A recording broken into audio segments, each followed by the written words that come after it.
Welcome back, everyone. You've had a chance to fill your coffee cups and stretch your legs. I'm going to kick off this afternoon's, the next session in this webinar today. My name is Ben Godfrey. I'm the Distribution System Operator Manager for WPD. And within the session, I'm going to give a little bit more detail about the smarter and more flexible energy system. So we know that we've got a very large electricity asset, and we're expecting a lot of growth on our network, either from electric vehicles, heat pumps, or from renewables. If we try to accommodate all of that just using conventional network design, then we're going to need a much bigger network. And we know that we can shape behavior through a number of different signals, whether that's tariffs and financial signals, or even just nudging people in the right direction. And I think this is one of the big changes that we're experiencing in the energy system now, is a renewed engagement with energy and how it's used, why it's used, and how else we can use energy to support our lifestyles. And this is two elements we're going to cover today on building a smarter and more flexible energy system. One is about consumer provided flexibility that's going to be harnessed by the distribution system operator. And one is about community energy that can be supported by the distribution network operator. And I've used those two terms there, and perhaps we can dive down into a little bit more detail about what a DNO is and what a DSO is. So they're two terms that we use within the industry. The distribution network owner is the asset owner, and they build a smart and flexible network. They keep the lights on when they do all the kind of day-to-day activity to keep those assets in good health. The distribution system operator is a new role that's been created within our company. It's a functionally separate role. And that really is about determining the future direction of the network, looking at how big the network needs to be, how it's going to be sized, and how it's going to be operating out into the future. The idea about having separate arrangements for those two entities means that we've got a lot more independence of thought within the distribution system operator, and we can be confident that the decisions being made about what additional investment are needed within the network are being done in the right manner and purpose, and being aligned to all the other benefits that government policy and all the and driving forward all the other benefits that we're going to be expecting that the whole energy system is going to be able to need. And the role of the distribution system operator has become a bit more clearer recently, with Ofgem providing a bit more detail on the different roles of the DSO. And we have three main roles. One is for planning and system planning and network development. The second role is about network operations. And the third role is about market development. And it's this third role today that we really want to dive into, because this is going to be one of the critical roles in about helping alleviate and build out more connections capacity so that we can get people connected quicker and faster.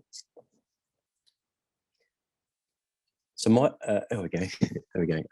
So yes, we've got the three roles, and then the third role, the market development role, very much is there to facilitate connections, with the idea being that if we can, where we've got a network that might be relatively full or growing in a particular area, if we can shape and nudge capacity in those particular areas, then we can fit more in. And this is really helpful for where we can net off generation and demand, lower down into the network, and we can stop there being more investment being required all the way up to the top of the network, such as those transmission or the extra high voltage network level.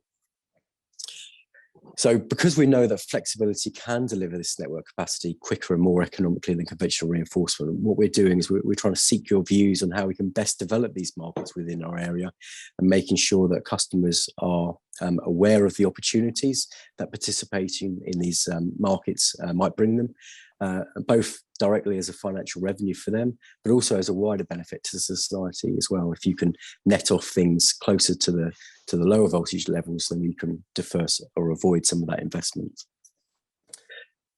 So if we look at why we need flexibility services, then there is a particular need for us to use flexibility services.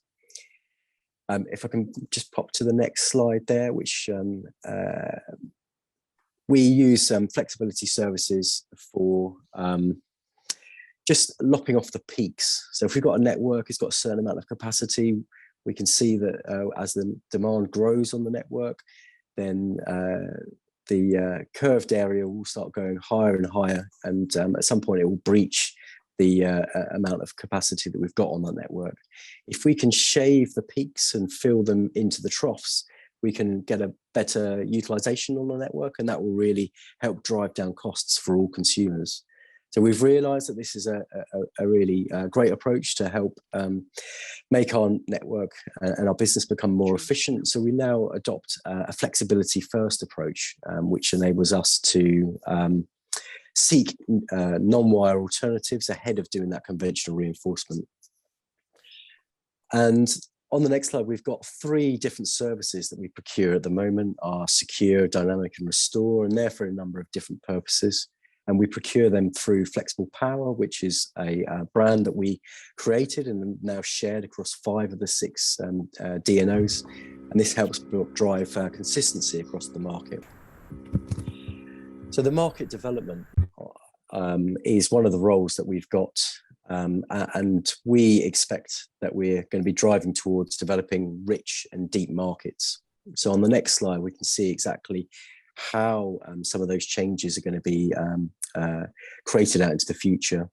So in order to go and get these rich and deep markets, we need to develop our product suite and make sure that the products that we're offering are very simple for people to access. And one of the big areas of flexibility that we can see in the future is that coming from domestic consumers. So we're introducing a new flexibility product called Sustain. And this is a very simple turn down service. So we give a particular range where we want people to operate within. And those domestic customers that are able to do that are able to, through an aggregator or through their supplier, access additional benefit. And we can share the benefits of that network deferral or avoidance back with those consumers. And we think this is going to be really powerful, tapping into the flexibility that might come from heat pumps, but certainly from electric vehicles. So if you're willing to avoid the peaks, the network peaks between 4 and 8 p.m.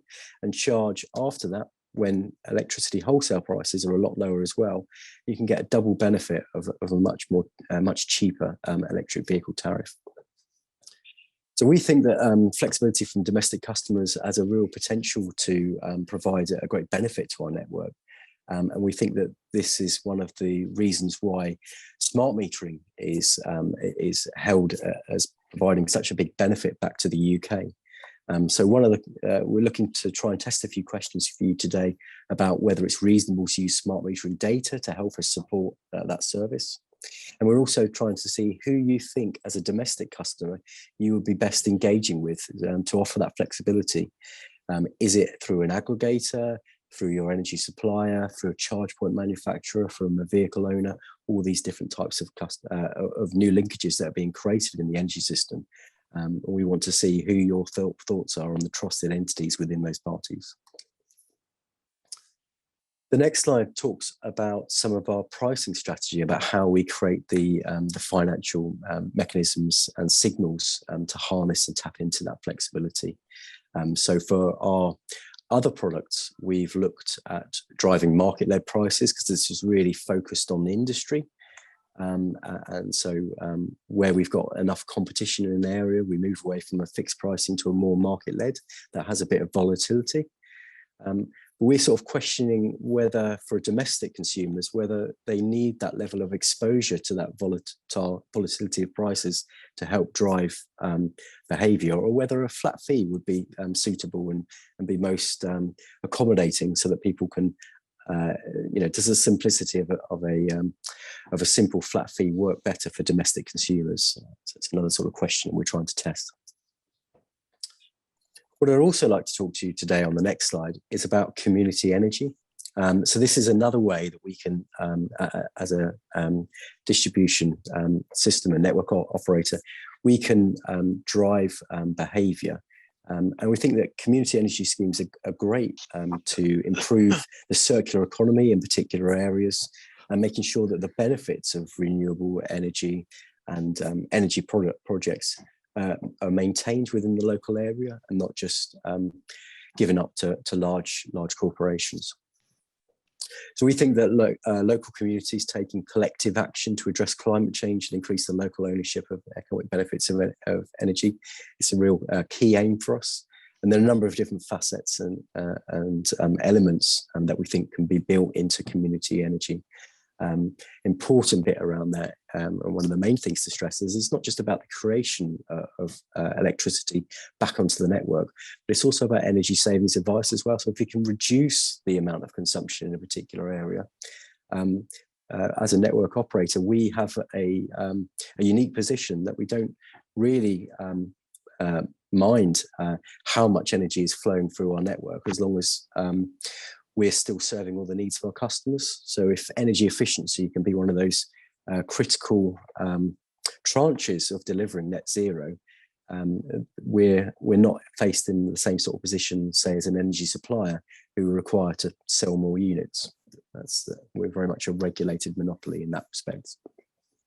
So we see energy, community energy, as an integral part of that journey to net zero. And what we want to do is want to support stakeholders to provide that link between us and the wider community.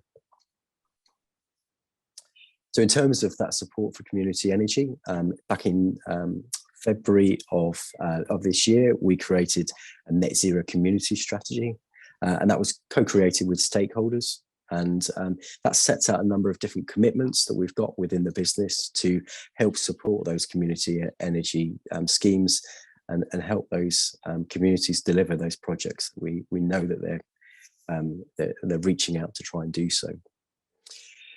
We've got a number of actions that roll into our next business plan period, but there's some of those actions have already been delivered. So we've got a community energy engineer, and this is one of a series of roles of ring-fenced people that are really set there to help support delivery of net zero, help create the energy schemes, and help the communities really tap into what might be possible in their area and help facilitate those kind of projects to come to fruition. We've gone through a range of different learning materials, dissemination activities, whether that's guides, jargon busters, videos, and that's really to try and tap into some of our expert knowledge and make sure that that's accessible, particularly for communities who might be coming at this through an early stage. We've got a mixture of online and in-person workshops, and they've been delivered. And then we've been supporting a number of different wider activities through some of our innovation work, and that can really help tailor some of that support to bring in some of those ideas into reality. So the next slide is really one of the key barriers that we see to community energy, and we've heard from a number of our communities, is that accessing funding can be quite tricky. And we think that there's a big role within the network operator to actually leverage some of that existing funding. So we can look at what funding is already available. We can look at funding what the networks can provide, either through innovation funds, through charitable giving, and try and combine those value stacks so that we can actually get some of these locally developed energy products off the ground. And this is an area that we'll be focused on quite heavily over the next few years to try and pull some of our experience about getting projects connected onto the network and making sure that they're well supported through technical expertise, but also through some level of financial support as well. So the final slide that we've got today is really about diving into our requirements that we think that communities will be seeking support from us. And so we're really trying to commit a number of different elements for these communities to help support them and drive them into having success in their energy projects. So as well as doing a number of community energy surgeries, providing that kind of local one-to-one guidance and helping support some of those conversations. We're also trying to direct these funding streams and coordinate some of that activity so that these projects are financially viable. So our questions really today are about our methods of doing that. So are the videos and the deep dive sessions and the access to engineering expertise and the support in leveraging funding, does that go far enough to enable community energy schemes?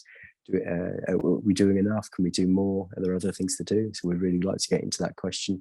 And then also, how important is this idea about leveraging funding? Should we just take on a coordinating function in that, or do we need to go deeper into that?